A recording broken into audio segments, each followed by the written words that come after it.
à Dieu, alléluia. Jésus est réellement ressuscité, il est vivant, ce Dieu qui est le nôtre. Et nous croyons que parce que ce Jésus est vivant, il sait parler au cœur, alléluia. Il ne parle pas seulement à notre cerveau, mais il s'adresse à un cœur, alléluia.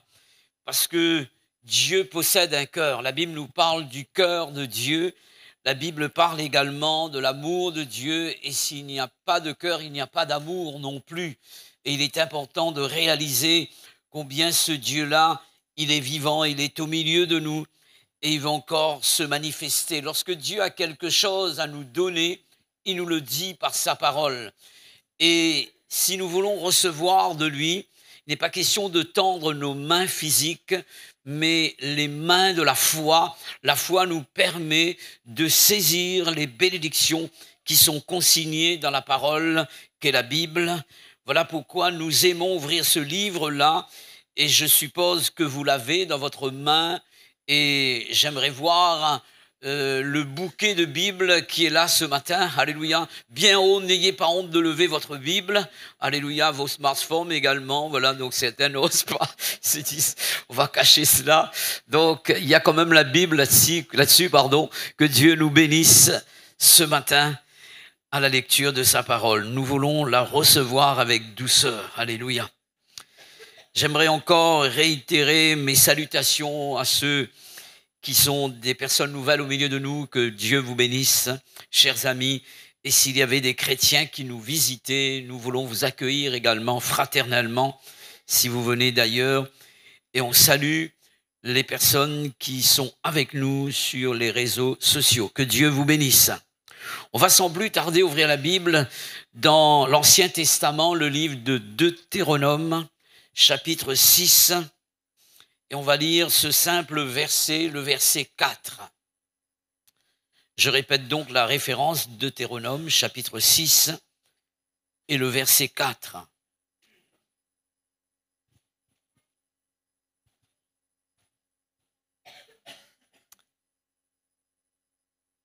Voici ce que Moïse dit de la part de l'Éternel à son peuple, le peuple d'Israël. Écoute, Israël, l'Éternel, notre Dieu, est le seul éternel. Amen. Et le titre de mon message ce matin, en rapport avec ce simple verset, est celui-ci, savoir écouter. Savoir écouter. C'est un art, je dirais, c'est une science même que de savoir écouter. Et ce matin, je suis conscient que vous êtes en train d'écouter. Alléluia. Si vous êtes là, si vous êtes vivant, cela veut dire que vous avez des oreilles pour entendre. Et Jésus souvent va parler d'oreilles dans la Bible. Et Dieu parle d'oreilles. Et il est question de nos oreilles physiques puisque nous entendons le son par rapport à ces oreilles-là, bien entendu. Mais ça va plus loin que cela. Il est question des oreilles du cœur. Alléluia. Des oreilles du cœur. Parce que j'ai rappelé tout à l'heure que Dieu parle au cœur. Bien entendu, le verbe écouter est en rapport avec la personne de Dieu. Il s'agit d'écouter Dieu. D'écouter Dieu. Dans le verset que nous avons pu lire ensemble, Moïse va présenter l'écoute de Dieu comme un commandement venant directement de Dieu.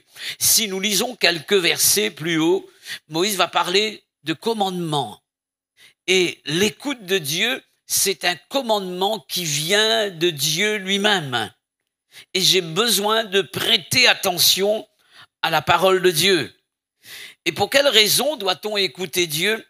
Et certainement, il y a plusieurs raisons, mais ici, dans le texte même, dans le verset, l'auteur va laisser donc l'une des raisons et il dira « car il est le seul éternel ».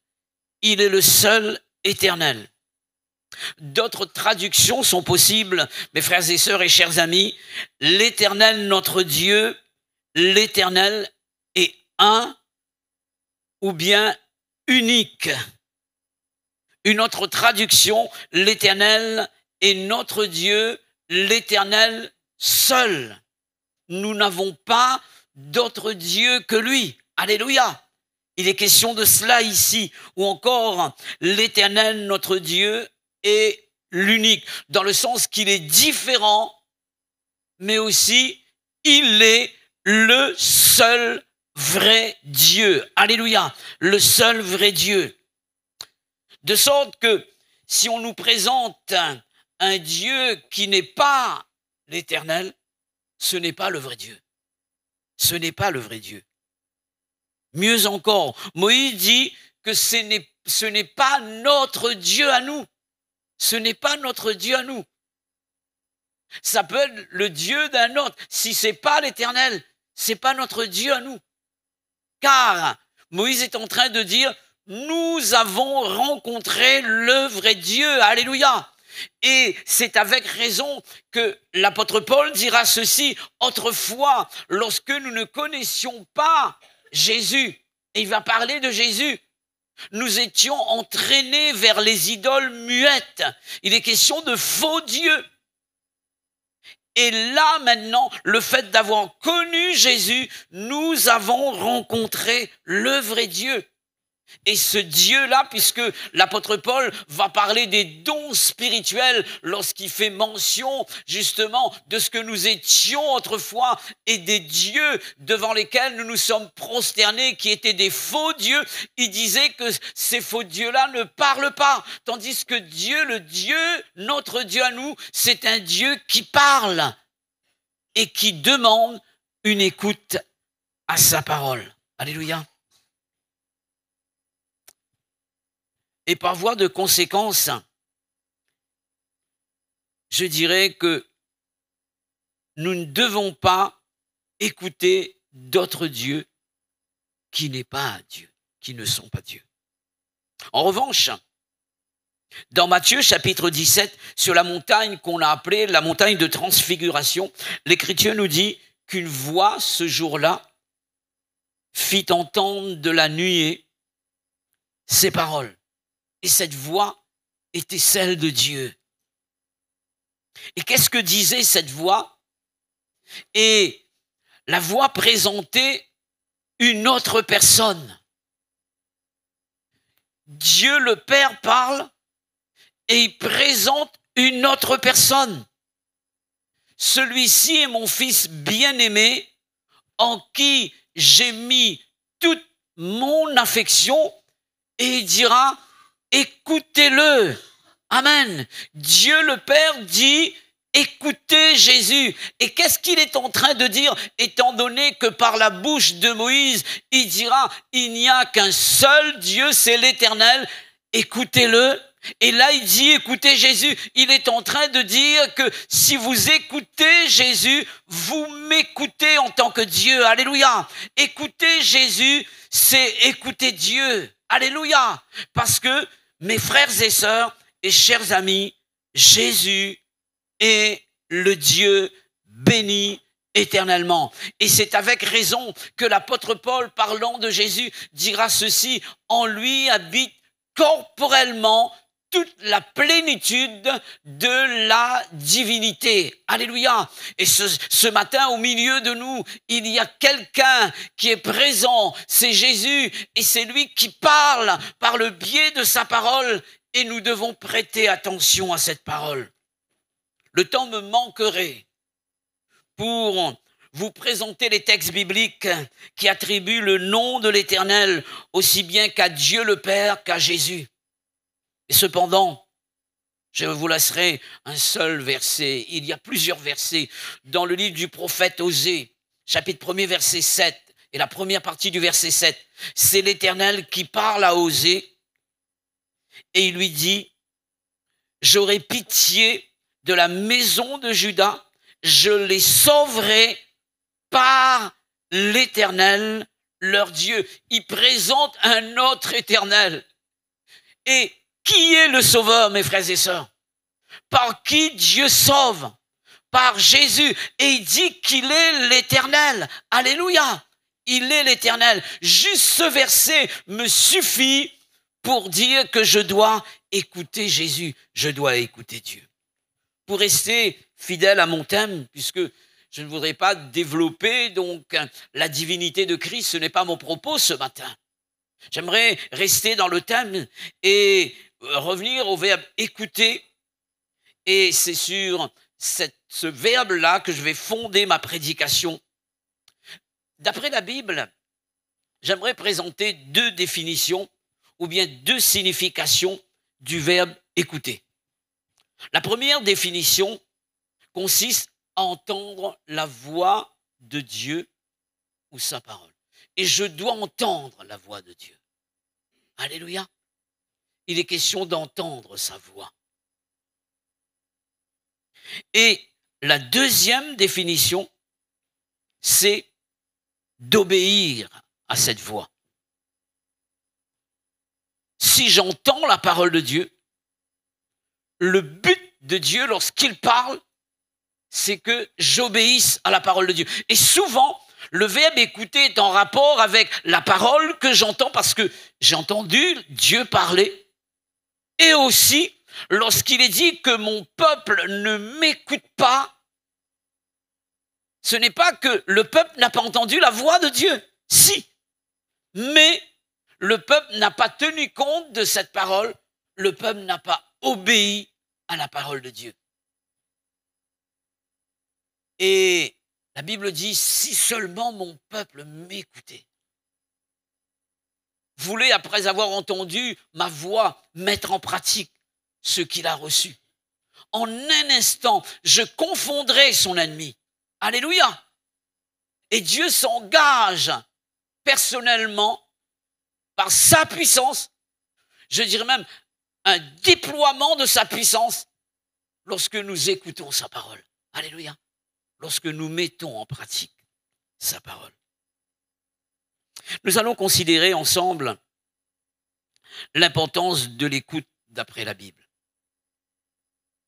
Et je ne vais pas séparer les deux définitions, mais je vais faire en sorte que les deux puissent fusionner, d'accord?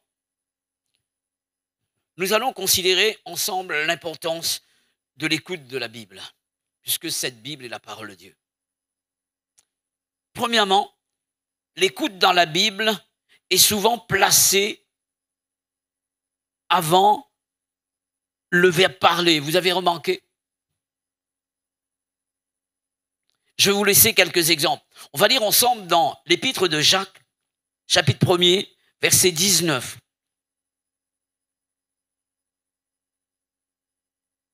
Jacques, chapitre 1er, verset 19.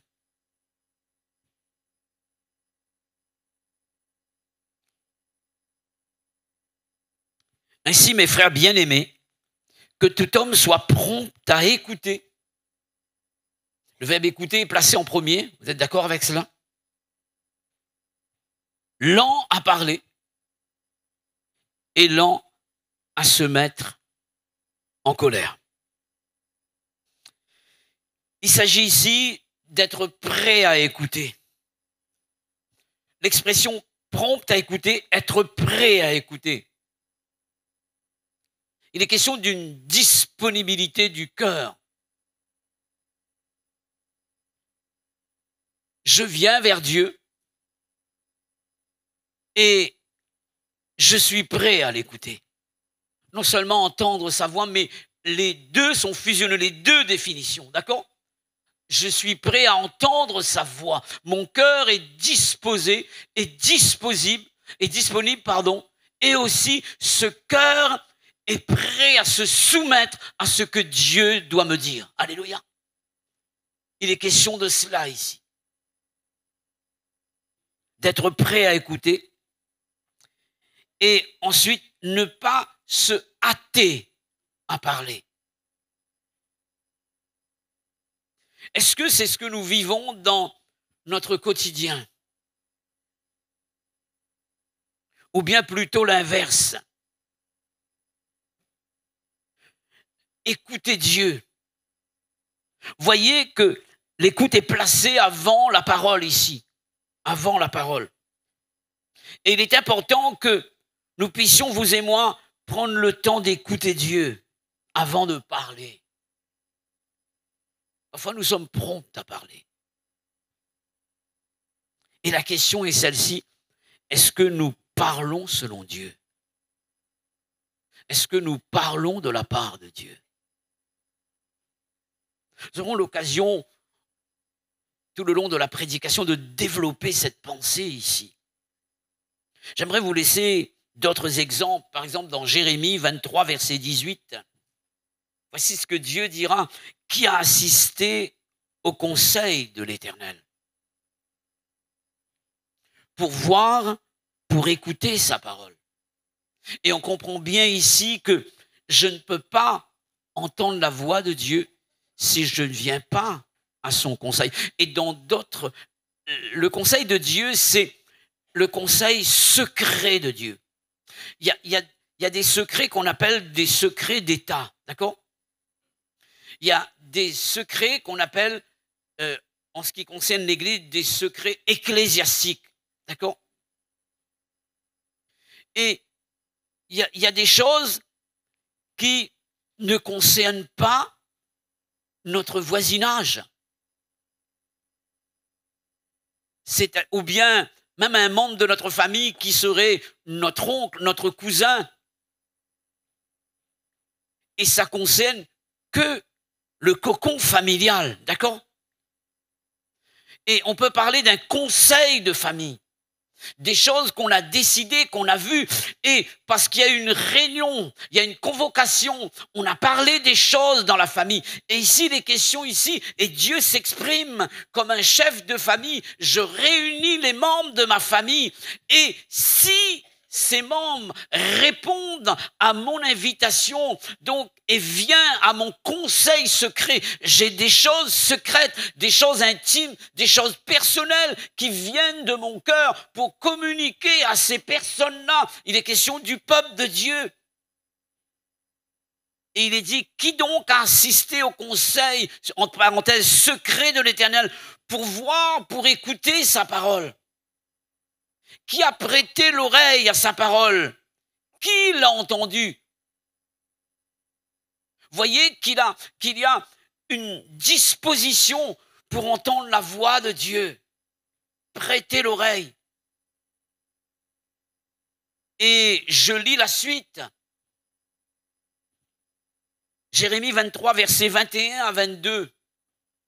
Je n'ai point envoyé ces prophètes, et ils ont couru. Je leur ai point parlé, et ils ont prophétisé, ou bien ils ont parlé. En fait, ils n'ont pas écouté ma voix, mais ils ont parlé malgré tout. C'est ce que Dieu est en train de dire. Si seulement ils avaient assisté à mon conseil, ils auraient entendu ma voix. Et là, il est dit non, ils n'ont pas entendu ma voix, mais malgré tout, ils ont parlé. Il n'y a pas eu d'écoute, mais on a parlé malgré tout. Dieu dit par la bouche de son serviteur Jérémie, et il parle de ces pseudo-prophètes. Je ne leur ai point parlé. Ils n'ont rien entendu de moi, parce qu'ils n'ont pas pris le temps de venir m'écouter. Mais malgré tout, ils ont couru. Ils ont été pressés. C'est ce que dit l'apôtre Jacques. Ils étaient prompts à parler. Ils ont couru. L'expression est forte ici. C'est exactement la même pensée exprimée par l'apôtre Jacques. Mes frères et sœurs, plus que jamais, vous et moi, nous avons besoin de nous tenir au conseil de Dieu pour entendre sa voix et ne pas parler tant que Dieu ne nous a pas parlé. Il est question de l'écouter pour ensuite parler, parce que l'écoute est avant la parole. Alléluia. L'écoute est avant la parole. Par le jeune Samuel que Dieu avait établi, ça a été la même chose. Il dira à Dieu, d'après le conseil d'Élie, le sacrificateur, parle, ton serviteur écoute. 1 Samuel chapitre 3 verset 10. Juste après avoir écouté, dans le verset 18, la première partie, il est dit que Samuel raconta à Élie Le sacrificateur, tout sans rien lui cacher. Il a entendu Dieu parler. Et qu'est-ce qu'il a fait? Il a parlé au sacrificateur. Il a transmis le message de Dieu. Et il n'a rien caché. Et c'est ce que Jésus dira. Il est dit ceci, enseignez-leur à observer tout ce que je vous ai prescrit. Alléluia. Il n'est pas question pour nous de garder quelques paroles de Dieu. Toute la vérité, si nous nous tenons devant lui à son écoute, doit être transmise autour de nous. Alléluia. Et toute la vérité. Et nous devons dire, je dis la vérité et toute la vérité, parce que j'ai entendu sa voix. Alléluia. J'ai entendu sa voix.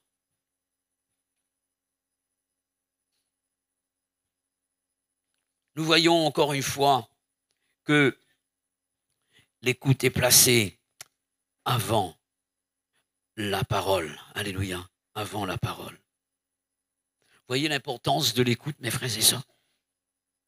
Dans Proverbe 21, verset 28, la deuxième partie, il est dit, l'homme qui écoute parlera toujours. Parfois, on est pressé de parler parce qu'on a peur de ne pas pouvoir dire quelque chose. Alors, on prend la parole, on n'écoute pas. On n'écoute pas. Et la pensée dans Proverbe ici est celle-ci. L'homme qui sait écouter aura toujours le droit de parler. C'est ce que veut dire ce verset. Si tu as écouté Dieu, tu auras toujours quelque chose à dire. Alléluia. Car il est impossible, et Jérémie parlait de cette manière, il dira que c'est comme un feu qui est là. Et il ne peut pas contenir ce feu. Lorsque Dieu a parlé, sa parole est comme un feu. Et ça brûle dans notre cœur. Et d'ailleurs, c'est ce que vont dire également les deux disciples d'Emmaüs. Nos cœurs ne brûlaient-ils pas au-dedans de nous lorsqu'ils nous parlaient des Écritures? Est-ce qu'il y a encore des cœurs au milieu de nous qui vibrent pour l'Écriture?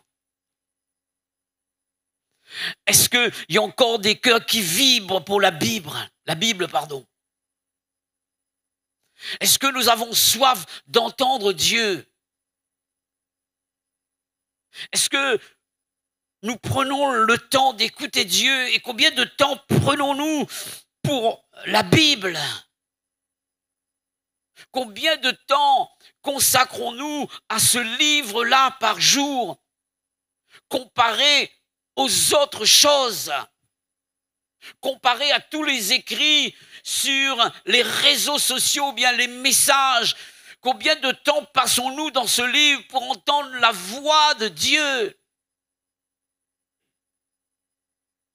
S'il n'y a pas d'écoute, il ne peut pas y avoir de transmission de la vérité. C'est impossible. Je vous ai parlé dans ce premier point que Dieu, il est en train, dans sa parole, et c'est ce que nous voyons, donc, Dieu place en premier la parole. Et on a parlé du verbe écouter qui est en premier avant de parler du verbe parler. J'aimerais voir avec vous, deuxièmement, donc, l'accent que Dieu va mettre sur la parole. Non seulement que, sur l'écoute, pardon, non seulement que l'écoute est en premier, mais il y a des éléments qui vont graviter autour de la parole pour nous montrer, de l'écoute, pardon, pour nous montrer l'accent que Dieu va mettre sur l'écoute. Je lirai et je laisserai pour vous ce verset dans Ésaïe 50, verset 4. Voici ce que dit le prophète ici.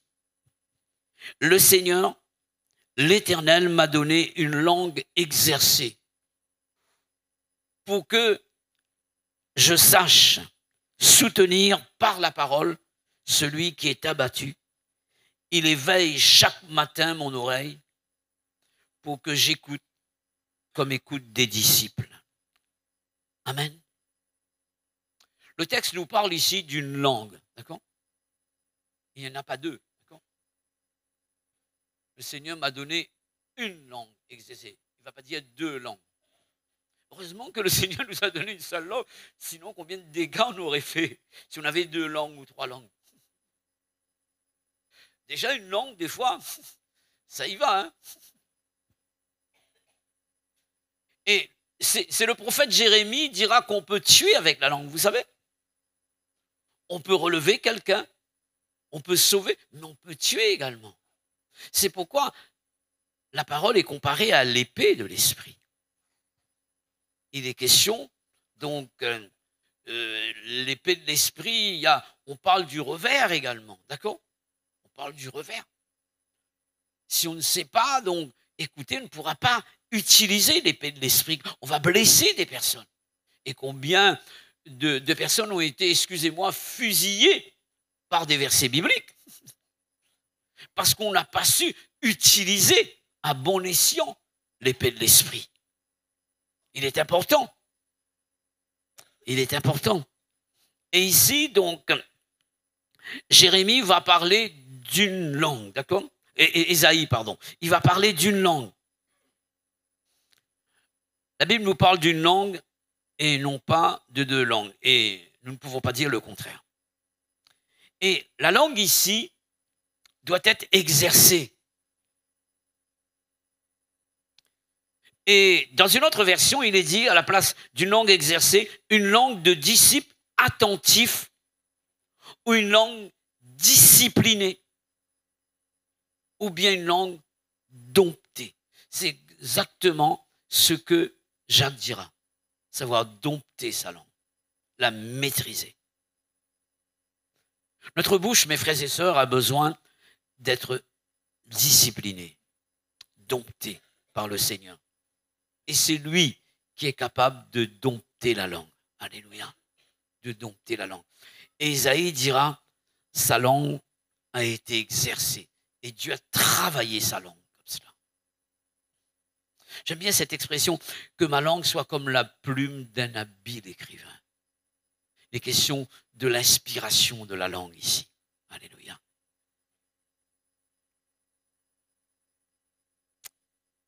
Notre bouche doit être inspirée lorsque nous parlons. Alléluia. Inspirée par Dieu. Inspirée par la parole. S'il est parlé d'une langue, il est parlé de deux oreilles. Même si d'après le texte, dans la version second, le mot oreille est au singulier. Il va dire, il éveille mon oreille. Mais on sait très bien qu'on a deux oreilles, d'accord? Et c'est pour cette raison que le verbe éveiller, il va le reprendre en deux fois. Il éveille chaque matin, il éveille. Parce que il sous-entend qu'on a deux oreilles. Alléluia. On a une langue, mais on a deux oreilles. Alléluia. Cela veut dire qu'on doit prendre le temps, plus le temps pour écouter. Plus le temps pour écouter. L'accent est mis sur l'écoute ici. Et d'où l'importance et la nécessité d'écouter plus que de parler. Alléluia. Plus que de parler.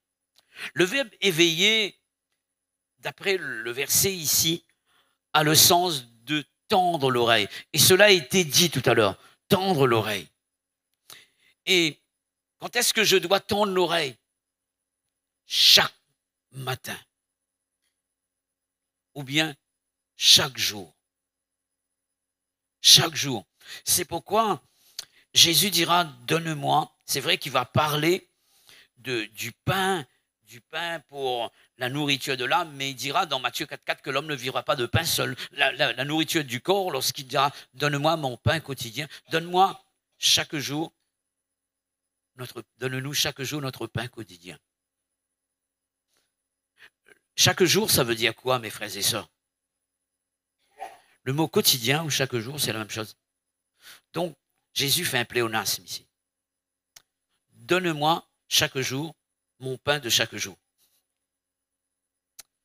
Et il est en train de dire, malheureusement, certains nous donnent du pain de la veille et ils vont nous faire croire que c'est du pain du jour. Et vous connaissez, il y a des pains qui sont réchauffés. Et donc, le pain ne vient pas directement du four du boulanger, malheureusement. Et certains n'arrivent pas à faire la différence. Moi, j'arrive à faire la différence. Et il y a d'autres au milieu de nous qui sont spécialistes dans ce domaine également, qui arrivent à faire la différence entre le pain réchauffé, le pain de l'avant-veille, le pain qui a été tiré dans le réfrigérateur, qui a été réchauffé, qui a de nouveau été mis au four. On arrive à faire la différence pour ceux qui ont de bons palais entre un repas micro-ondes réchauffé et un repas qui vient de se préparer. C'est pas pareil, n'est-ce pas? Quel est meilleur? Le frère du micro-ondes. Ça, c'est les frères qui sont comme moi, qui n'aiment pas faire la cuisine. En fait, Jésus est en train de dire ici que nous devons avoir notre pain du jour. Alléluia. C'est pourquoi il est dit, il éveille chaque matin. Et dans une autre version, il est dit matin après matin. Alléluia. Matin après matin. Et il s'agit d'un travail d'endurance, de longue haleine, qui nécessite beaucoup de temps et beaucoup d'efforts également. Quand je venais de me convertir, j'avais lu ce passage de la Bible et j'avais déjà reçu l'appel de Dieu pour le ministère.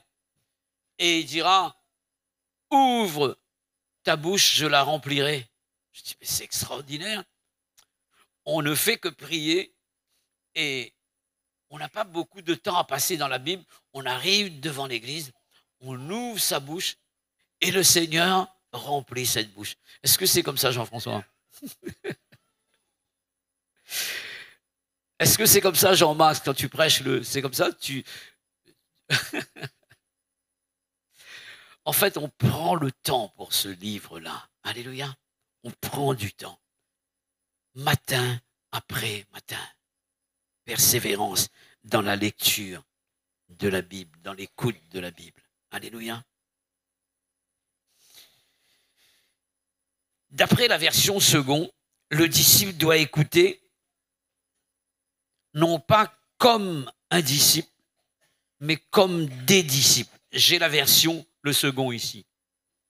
Il est dit, et j'ai lu avec vous dans la version second, il est dit, il éveille chaque matin, il éveille mon oreille pour que j'écoute comme écoute des disciples. Une personne, parce qu'il a les deux oreilles ouvertes spirituellement parlant, le disciple doit écouter comme écoute des personnes, non pas une seule personne. Alléluia. La capacité de réceptionner la Bible. Alléluia. Parfois, je suis un peu fou, moi.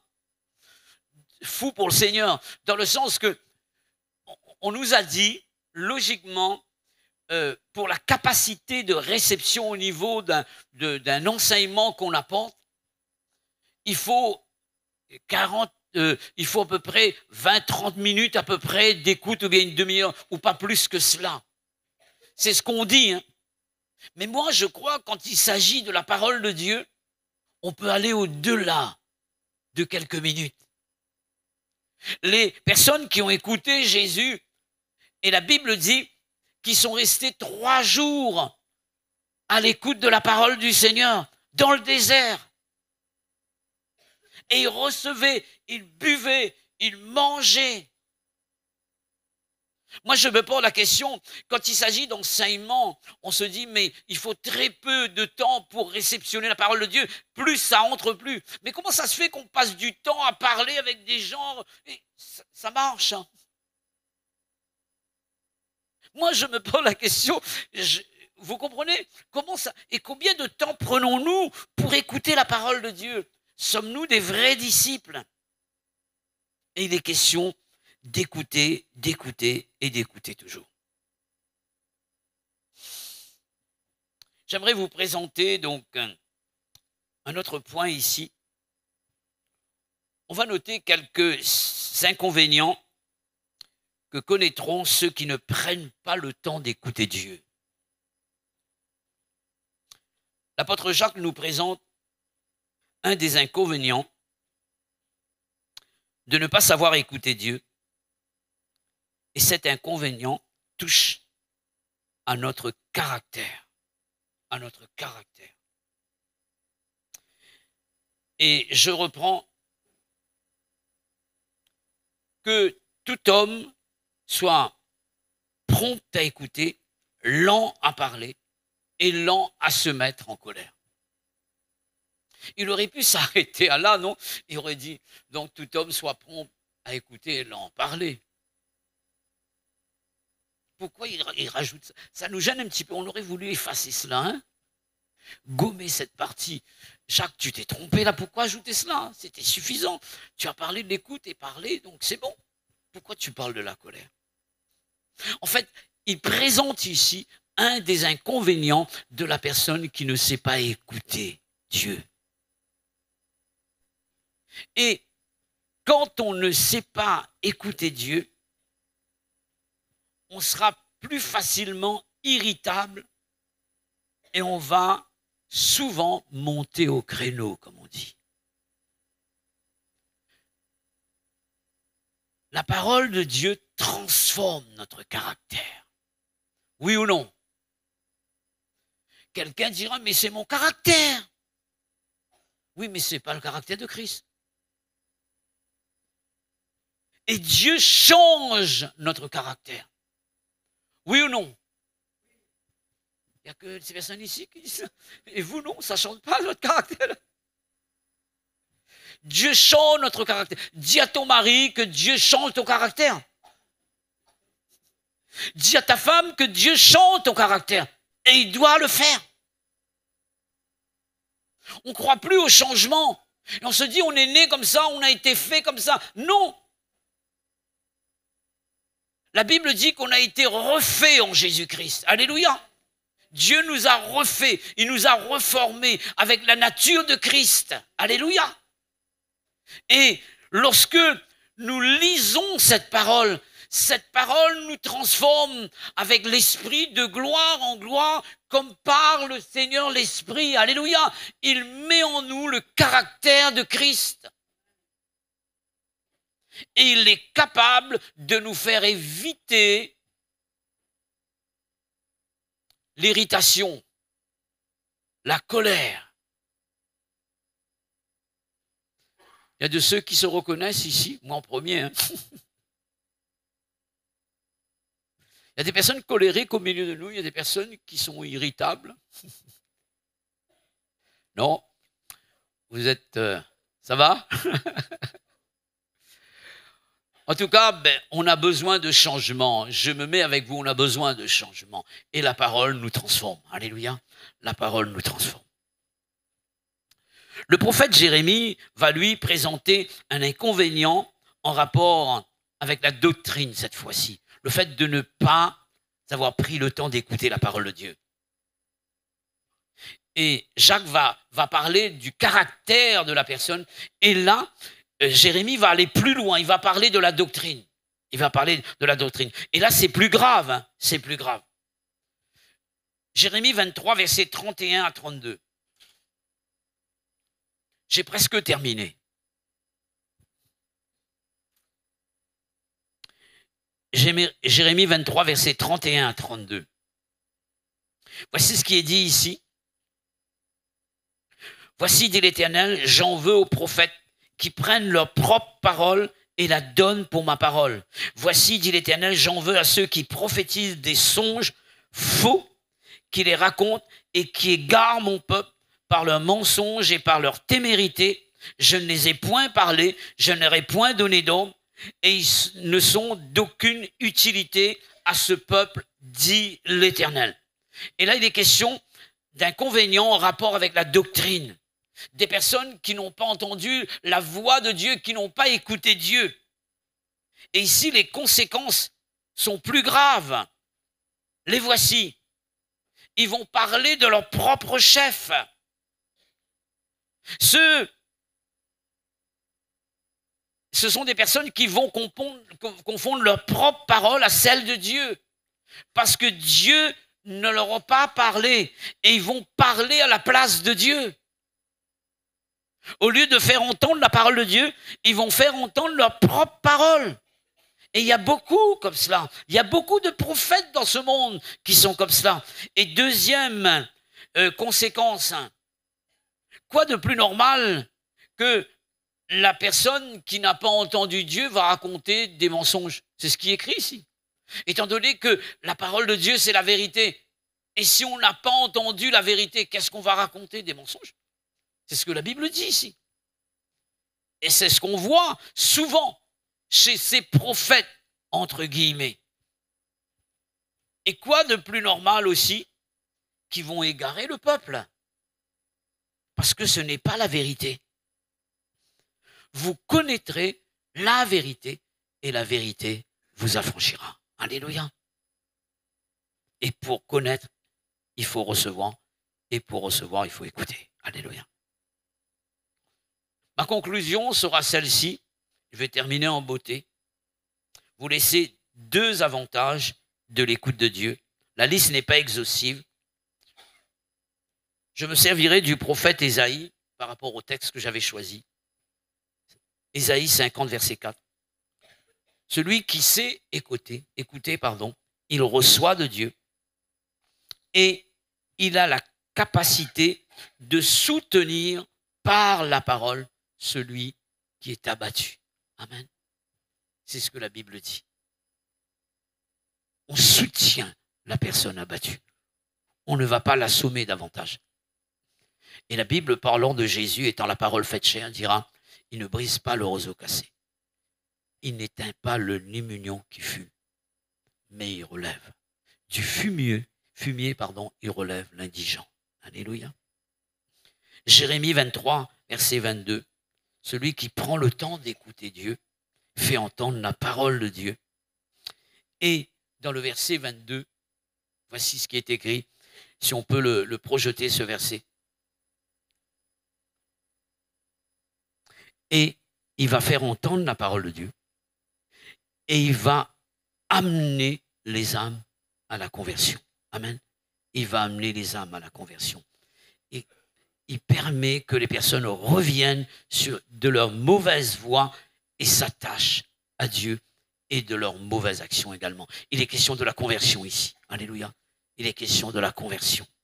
Revenir sur ses pas pour emprunter le chemin de Dieu, la voie du Seigneur. Alléluia. J'aimerais avoir un temps de recueillement avec vous. Et j'aimerais que nous puissions repasser ces paroles dans notre cœur. Avant de laisser la place, je prierai le Seigneur. Ensuite, je laisserai la place à un témoignage. Et juste après, nous allons pouvoir prendre la Sainte Seine et reprendre un chant avec l'équipe. Je bénis Dieu pour sa parole. Seigneur, merci pour la parole. Merci pour l'écoute de la parole. Donne-nous à considérer que nous devons prendre le temps de nous tenir à tes pieds, comme cela a été rappelé. Et afin de pouvoir écouter Dieu, et pour pouvoir ensuite parler comme Dieu désire que l'on parle. Et lorsque c'est comme cela, il n'y a pas il n'y a pas de crainte dans notre cœur lorsque nous parlons. Nous parlons avec la foi et non pas avec témérité, c'est différent. Merci de nous permettre de transmettre autour de nous la vérité, les paroles qui viennent de Dieu.